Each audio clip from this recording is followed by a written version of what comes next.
बिस्मिल्लाहिर्रहमानिर्रहीम, अस्सलाम वालेकुम नाज़रीन, वेलकम टू पॉलिटिकल लाउंज। नाज़रीन, 26वीं आईनी तरमीम के बाद पाकिस्तान में आईनी और कानूनी बहरान कम होने के बजाय बढ़ता हुआ नज़र आ रहा है। ऐसा लगता है कि ये तरमीम जिस उजलत में मंजूर करवाई गई और जो उसके मकासद थे वो शायद पूरे हो रहे हैं और एक कन्फ्यूजन सा फैला हुआ है और एक आईनी कॉन्स्टिट्यूशनल क्योस हमें नज़र आता है। अभी रिसेंटली जस्टिस मंसूर अली शाह साहब ने कुछ नुकात उठाए हैं जिसके बाद ये बहस जोर पकड़ गई है कि ये 26वीं आईनी तरमीम हमारे मसाइल हल कर रही है या इनमें इजाफा कर रही है। तो आखिर ये जो कंट्रोवर्सीज हैं ये कहाँ हमें लेकर जा रही हैं और इनका नतीजा क्या निकल सकता है, ये बात करते हैं सेनेटर साहब से। Welcome sir. सर, ये जो रिसेंटली केस, एक इनकम टैक्स का केस था और एक और केस था जो अब तौहीन अदालत का जस्टिस मंसूर अली शाह साहब ने एक नुक्ता उठाया है, ये सेल्फ कॉन्ट्राडिक्टरी अमेंडमेंट है जो क्या हर केस में इसी तरह के तजादात हम आने वाले वक्तों में देखेंगे कि केस को कॉन्स्टिट्यूशनल बेंच के सामने जाना चाहिए, आईनी अदालत के सामने जाना चाहिए, या वो सुप्रीम कोर्ट में जो एक चीफ जस्टिस साहब बैठे हैं जिन्होंने अपनी मर्जी का बेंच बनाया है, कमेटी बनाई है, फुल बेंच बनाने को तैयार नहीं है। अगर हम शुरू से इस पे बात करें, जो इसका पर्पस था इस आईनी तरमीम का, वो क्या पूरा हो रहा है या वो मजीद उलझता जा रहा है? शुक्रिया जी। देखिए, ये आईनी सियासी कानूनी बहरान तो पहले ही था, कोई नई चीज नहीं, बहरान था। 26वीं तरमीम उस बहरान के अंदर एक बहरान है, भंवर के अंदर एक भंवर है, भंवर के अंदर एक भंवर है, भगोले के अंदर एक भगोला है। ये कोई बहरान यानी बहरान था ही, लेकिन ये जो 26वीं तरमीम है ये आईनी बहरान नहीं है। इसने दरअसल बहरान पैदा करने वालों के अंदर खुद एक बहरान बर्पा कर दिया। अच्छा, ठीक। लेकिन कहानी ये थी कि अदालतें, एक तो फैसले उन्होंने कभी रियासत और अवाम के दरमियान अगर कोई इशू पैदा हो जाए, हुकूमत और अवाम के दरमियान अगर इशू पैदा हो जाए, उन्होंने अवाम के हकूक का तहफ़्फ़ुज़ किया ही नहीं, अदालतों ने। अदालत लिहाजा अवाम की हमायत तो उनको हासिल ही नहीं है। और मनीर से शुरू हो गई कहानी। अब आ गई हुकूमत की बारी। हुकूमत, अब ये जो बहरान है ये खुद अंदर ही अंदर हो गया हुकूमत का। वही सेल्फ कंट्रडिक्शन है ना? नहीं, कंट्रडिक्शन तो अगली चीज है। ये हो गया कि हुकूमत को मजीद हुकूमत चाहिए थी, मजीद इख्तियार को मजीद इख्तियार चाहिए। अब वो हुकूमत को चाहिए थे या किसी और को चाहिए? जो सियासत के जराइम पेशा लोग थे उनको अब अदालत में भी अपने जैसे जराइम पेशा चाहिए थे। वैसे भी तो जज कर लेते थे ना, तो अब ये मजीद क्या जरूरत नहीं, उनको अब जराइम पेशा भी चाहिए थे, क्योंकि बीच में कुछ लोग ऐसे थे जो हुकूमत की हमायत तो वक्तन फक्तन कर लेते थे, लेकिन वो पूरा अपना ज़मीर जो है ना पूरा नहीं देते थे, बख्शते नहीं थे। ये इसका भी यही इशू है ना, ये अपना हमारे मंसूर अली शाह का। मंसूर अली शाह साहब ने बर वक्त तो उन्होंने भी कोई उन्होंने नहीं किया, खामोश भी रहे वो। हाँ, बर वक्त करने के, लेकिन उनके अंदर एक ज़मीर तो मौजूद था, थोड़ा सोया हुआ जाग गया। अच्छा, अब उनको जरूरत थी कि भाई जब ये इख्तियार पे आ जाएगा तो फिर हमारे लिए मुसीबत बन जाएगी, इनको हटाओ। अब उन्होंने अपने जराइम पेशा इकट्ठे करने थे, अपने जैसे एस्टेब्लिशमेंट ने जराइम पेशा इकट्ठे किए थे, अब हुकूमत को भी उसकी जरूरत थी, तो उन्होंने अपने जैसे इकट्ठे करने के लिए वो पकड़ लिया। अब उनको जिनको पकड़ा, अब उनको इख्तियार देना था, क्योंकि आइन के मुताबिक और पुरानी नजीर के मुताबिक और सुप्रीम कोर्ट के फैसलों के मुताबिक सबसे सीनियर जो जज था उसको चीफ जस्टिस बनना था। बिल्कुल। और चीफ जस्टिस को बहुत सारे इख्तियारात हासिल होते हैं बेंच बनाने के, दूसरे तीसरे। अब उनको जरूरत थी कि एक तो ये चीफ जस्टिस न बने, तो अब चीफ जस्टिस भी फिर ऐसा बने। अच्छा, तो उसके लिए फिर उन्होंने एक राह निकाली। तो ये सारा मेला एक कम्बल लूटने के लिए तो नहीं लगाया गया होगा? ये एक्चुअली सुप्रीम कोर्ट के अंदर जो बहरान है, पहली बात तो ये कि 26वीं तरमीम वेस्टेड इंटरेस्ट के लिए बनाई गई। अच्छा, ठीक। अब सुप्रीम कोर्ट के अंदर वेस्टेड इंटरेस्ट का इशू आ गया। इसको जरा एलैबोरेट करता हूं। अब ये इशू आ गया कि जो बन गई 26वीं तरमीम आ गई, वो चैलेंज हो गई। अब 26वीं तरमीम जो है वो कॉन्स्टिट्यूशन के साथ मुतसादम है। उसका जो मेन प्रिंसिपल है उसको तो आप चेंज नहीं कर सकते, अब उसके साथ मुतसादम है। अब अगर वो चैलेंज होती है सुप्रीम कोर्ट में और फुल कोर्ट सुनता है तो वो उसको स्ट्राइक आउट कर देंगे। हाँ जी, अच्छा वो उसको गैर आईनी करार दे के वो फारग हो जाएगी। लेकिन ये अच्छा, होगा नहीं। नहीं, लेकिन उस पे जो उन्होंने चीफ बनाया जिसके पास आईनी, वो तो चीफ जस्टिस वो बन गया, दूसरी तरफ चीफ जस्टिस बन गया जिसका हक ही नहीं था। अब वो दोनों जो बैठे हुए हैं ये उनका वेस्टेड इंटरेस्ट है कि उसको ना छेड़ा जाए।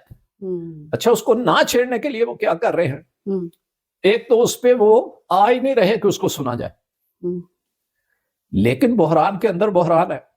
अब अगर तो वो नहीं छेड़ा उन्होंने, हालांकि इखलाकन उनको ये हक हासिल नहीं था कि वो इस तरह आके बैठ जाते, उन्होंने इखलाक को, आइन को, रवायत को रौंद लिया, उसी तरह रौंद लिया जिस तरह ये शहबाज शरीफ एंड कंपनी और जरदारी और ये सारे लुटेरे इकट्ठे होके फार्म 47 पे आके बैठे। तो उनको ये आप समझ ले, सबसे जिन्होंने रौंदा है उन्होंने बिठाया है ना? उन्होंने बिठाया ना। आप ये समझ लें कि ये जो दोनों आके बैठ गए ये एक्चुअली फार्म 47 है। अच्छा, ये सुप्रीम कोर्ट के अंदर फार्म 47 है, यानी जो एक्चुअली 45 के मुताबिक जीते हुए जज हैं या जिनको होना चाहिए था उनको फार्म 47 के जरिए लाके बैठाया गया। ये बिल्कुल आप इसको इसी तरह समझ लें जिस तरह वो फार्म 47 से आगे बैठ गए, इसी तरह एक जाली सी। अब देखना, पहले तो इसकी जो 26वीं तरमीम है, पहले तो आप उसका एनालिसिस करें, यानी वो आइन से मुतसादम तो है ही, लेकिन वो बनाने वाले कौन हैं? वो पार्लियामेंट जिसको ये मैंडेट ही नहीं, यानी टोटल सारी धांधली, सारी चीजों के बावजूद मुस्लिम लीग नून के पास 17 सीटें हैं और पीपल्स पार्टी के पास 9 या 10 सीटें हैं। टोटल ये बन गई 27 सीट। 27 सीटों वाले उन्होंने है जी अपनी एक पंचायत बैठा के सारी जाली सी, उन्होंने एक तरमीम कर ली, 26वीं तरमीम, आइन में तरमीम हो गई। मतलब इतना बड़ा काम होता है जिनको जो एक सिंपल कानून बनाने के लिए वहां बैठने के हकदार भी नहीं है, उन्होंने आइन में तरमीम कर दी। अच्छा, वो आइन में तरमीम ठगों ने की, ठगों के लिए, और वो अब ठग जो हैं वो वहां अब वही अब फैसला करने वाले हैं कि भाई ठग आएंगे या साथ बैठेंगे यहाँ पे, है? ये ठगों का टोला हर पास खड़ा हो गया। अच्छा, सवाल तो फिर भी सर वही पैदा होता है ना। अब देखना, ये तो बहरान असल में ये हमागीर बहरान है, ये सिर्फ ये 26वीं तरमीम का और उसके बाद अब सुप्रीम कोर्ट के अंदर होने वाला जो आपस का तसादम है, ये सिर्फ इतना सिंपल नहीं है, ये बहरान के अंदर बहरान है, बहरान तो और ये कॉम्प्लेक्स होता जाएगा। कहानी ये है कि अब सुप्रीम कोर्ट ने आज तक जो कुछ किया अदलिया को इसका खमियाजा भुगतना है जी। पहले तो उनके अंदर आपस में दींगा मुश्ती है, एक दूसरे के गिरबान वो पकड़ेंगे क्योंकि थोड़े से लोग हैं जिनका ज़मीर भी है और उनसे भी कम है जो ज़मीर के यानी बेज़मीरी के साथ आके बैठ के फार्म 47 के अदालती फार्म 47 के साथ जो बैठे। आप देखें, ना तो वो फार्म 47 खोल रहे हैं कि उनके दूसरे सियासी ठग ना चले जाए, ना वो आईनी तरमीम को सामने पेश कर रहे हैं फुल कोर्ट के कि वो अंदर के ठग, उस पे बहस ही नहीं करना चाहते, उसको अंडर डिस्कशन। हाँ, मैं यही कहता हूँ ना, ठगों की हिमायत कर। सवाल तो ये पैदा होता है ना कि आखिर वो कौन सी एडजस्टमेंट्स थी जो पहले सिस्टम में नहीं हो पा रही थी, जिसके लिए इनको ये तरमीम लानी पड़ी।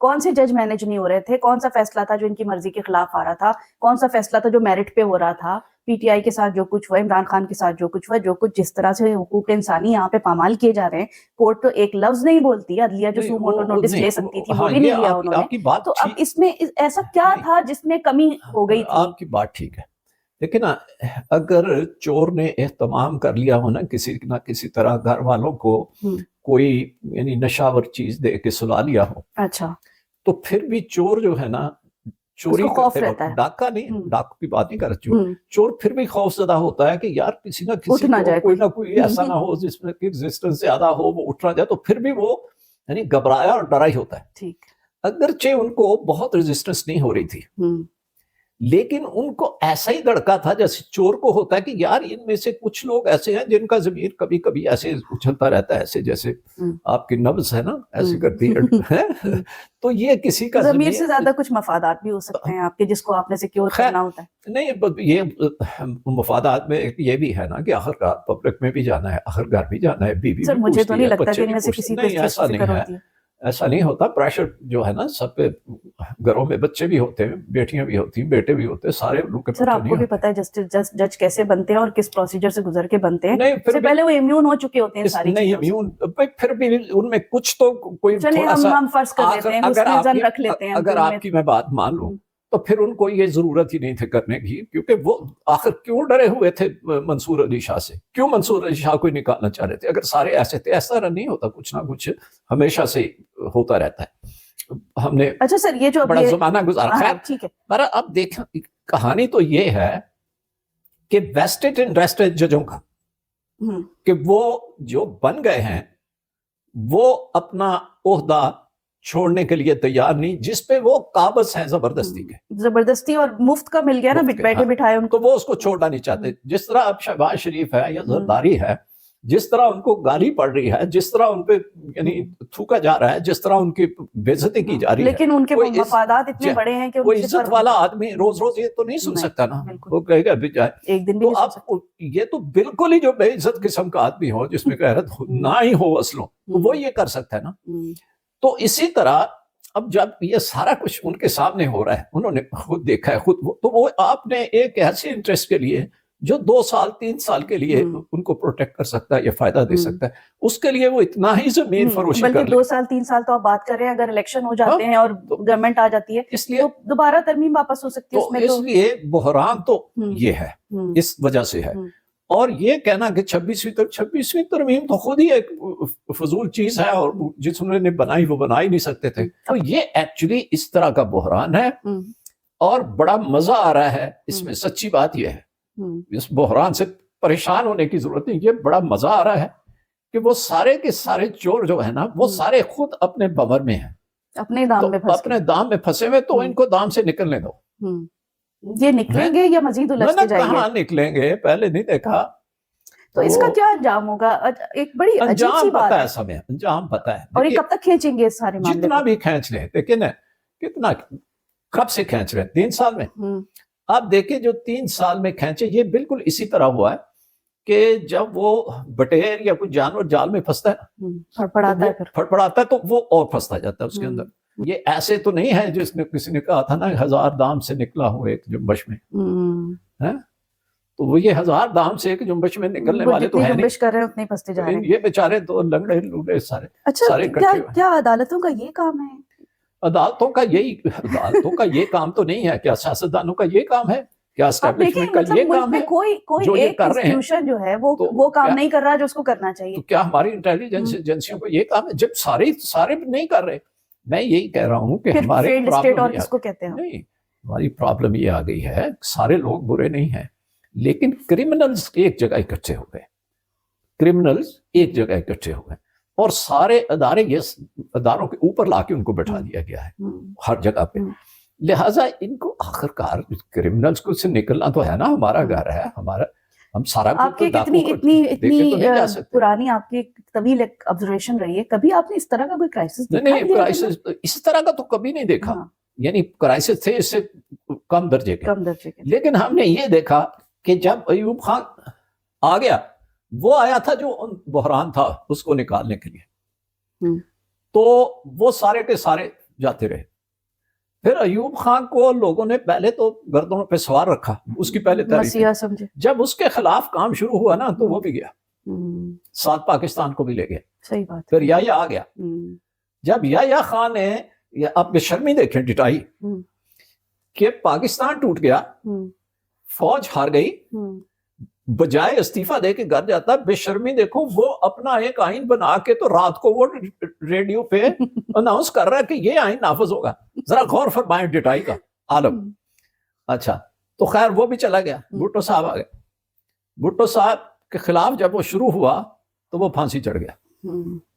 ٹھیک ہے. پھر ضیاء الحق صاحب آ گئے.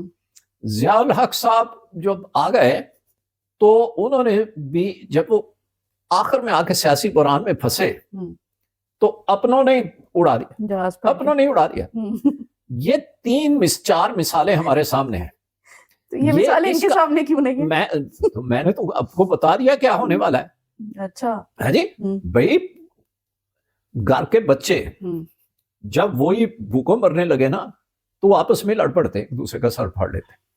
بڑے اچھے پارٹنر جب ان کا نقصان ہونے لگتا ہے تو پھر آپس میں ان کی مقدمہ انقلاب فرانس جب آیا تو اس وقت یہی بحثیں چل رہی تھی، آئینی ترامیم، فلاں ترامیم، قانون۔ اس لیے یہ جو ہونے والا ہے نا وہ سامنے دیوار پہ لکھا ہے۔ ان کو نظر کیوں نہیں آتا؟ نہیں، اندھے ہی ہوتے ہیں، اسی لیے یہ ہوتا ہے۔ دیکھیں سمن بکمن امیون فہم لا یرجعون، یہ نظر آتا ہے لیکن کرنے کے لیے کچھ ہوتا نہیں، ایسی جگہ پھنس جاتے ہیں یہ۔ اللہ تعالیٰ نے جب کسی کو نشان عبرت بنانا ہوتا ہے وہ اس کی عقل مارتا ہے، اس کی پنجابی کہتے ہیں مت مار دیتا ہے۔ اس نے ان کی مت مار دی ہوئی ہے اور یہ اس میں پھنسے ہوئے ہیں، اور یہ ان کی دولت بھی جائے گی، ان کی اقتدار بھی جائے گا، ان کے عہدے بھی جائیں گے، اور رسوائی الگ سے۔ یہ اس کا مقدر ہے۔ چلیں، یہ تو سینیٹر صاحب نے بڑی نوشتہ دیوار پڑھ کے سنا دیا ہے۔ اب جن کو نظر نہیں آ رہا ان کو سوائے اس کے کیا کہا جا سکتا ہے کہ عقل کے اندھے ہیں، عقل پہ پردہ پڑ گیا ہے، اور جس کی عقل پہ پردہ پڑ جاتا ہے تو تباہی اس کا مقدر ہوتی ہے۔ پاکستان میں کوئی ادارہ اپنا کام نہیں کر رہا، جن کو سرحدوں پر ہونا چاہیے وہ ملک کے ہر شعبے میں نظر آ رہے ہیں اور مسلط کر دیے گئے ہیں، اور انہوں نے اپنے کچھ چہیتوں کو ہم پہ مسلط کر دیا ہے، وہ بھی اپنا کام نہیں کرتے۔ ایک عدلیہ تھی جو اگر ٹھیک ہو جاتی تو شاید یہ سارے ادارے ٹھیک ہو جاتے، لیکن اس میں ایک نیا بحران پیدا کر دیا گیا ہے جو دن بدن بگڑتا ہی جا رہا ہے اور بڑھتا ہی جا رہا ہے۔ اس کا انجام کیا ہوگا بہت زیادہ سوچنے سمجھنے کی ضرورت نہیں ہے، سوچے سمجھے وہ جن کے ہاتھوں میں کوئی اختیار ہے۔ بہرحال دیکھتے ہیں کیا ہوتا ہے۔ آپ دیکھتے رہیے پولیٹیکل لاؤ۔ شکریہ۔